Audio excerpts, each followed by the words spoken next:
What up, y'all? It's Kamish. We're going for the week 4 breakdown right now.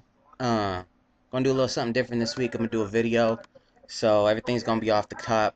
But alright, we're gonna get in like this. So we're gonna start off with the first game of the week.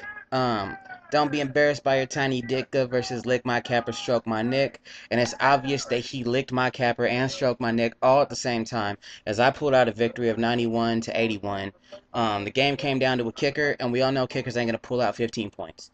So I mean, it's safe to say he knew he was gonna lose from the get-go. Anyway, now that I'm done talking my shit and talking my piece, let's keep moving.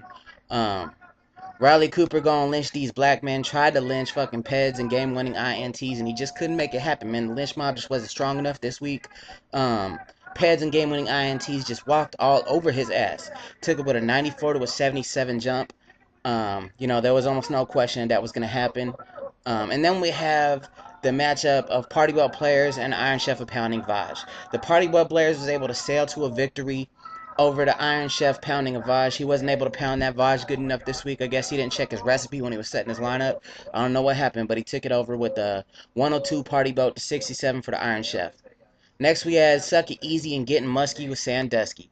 Now, Getting Musky with Sandusky been in kind of a rut. One of the tops from last year, as well as Suck It Easy, became one of the tops last year, late in the year. But it just turned out that Getting Musky must have took a shower, because now he don't smell and his game don't stink, as he pulled out a victory of 102 to 96.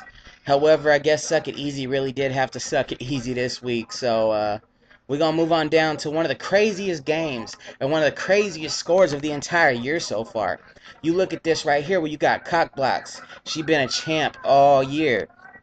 Been doing it. She pulled out an impressive 102 this week, which really ain't crazy, especially with the fact of all the bye weeks are starting and picking up and everything. And then you got someone like Belichick Your Players, who last year was like the fucking yard sale, like Nordstrom's rack of fantasy football.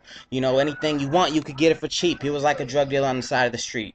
And this year, it's like he's a fucking crack god, because I don't know what the fuck's going on, but when you're pulling out a 163-point game, that shit is just ridiculous. So, I mean, we all got to give it up to Belichick Your Players. I guess we all better check his players, because none of our players are looking that nice and impressive. So then we go down to Evicted Tennis versus Christina, where, Evicted Tennis been getting a lot of eviction notices lately. But this time he was able to serve somebody else with an eviction notice and give it to Christina. I guess he was able to pay his 3-day pay or quit. Oh, well, I guess, Evicted Tennis might be on the rise. He might be looking for some new properties to buy up. And Christina, well, she just needs to step her game up. But I understand it's a jumping off point for her. She's just learning how the things go, and it just is what it is. Now we're going to go to CD's Yards and Eat My Punt. Now, Eat My Punt has also been another one of the beasts in the game. She's been doing pretty good, blowing everybody out of the water, kind of ridiculous. And then you got CD's Yards. He's sitting there right in the middle of the group, 2-2. Everybody else doing it good, whatever. So CD's Yards was able to pull out 85 points, but I guess he got stuck eating her punt all day long on Sunday, because she put out an impressive 100 points to his 85.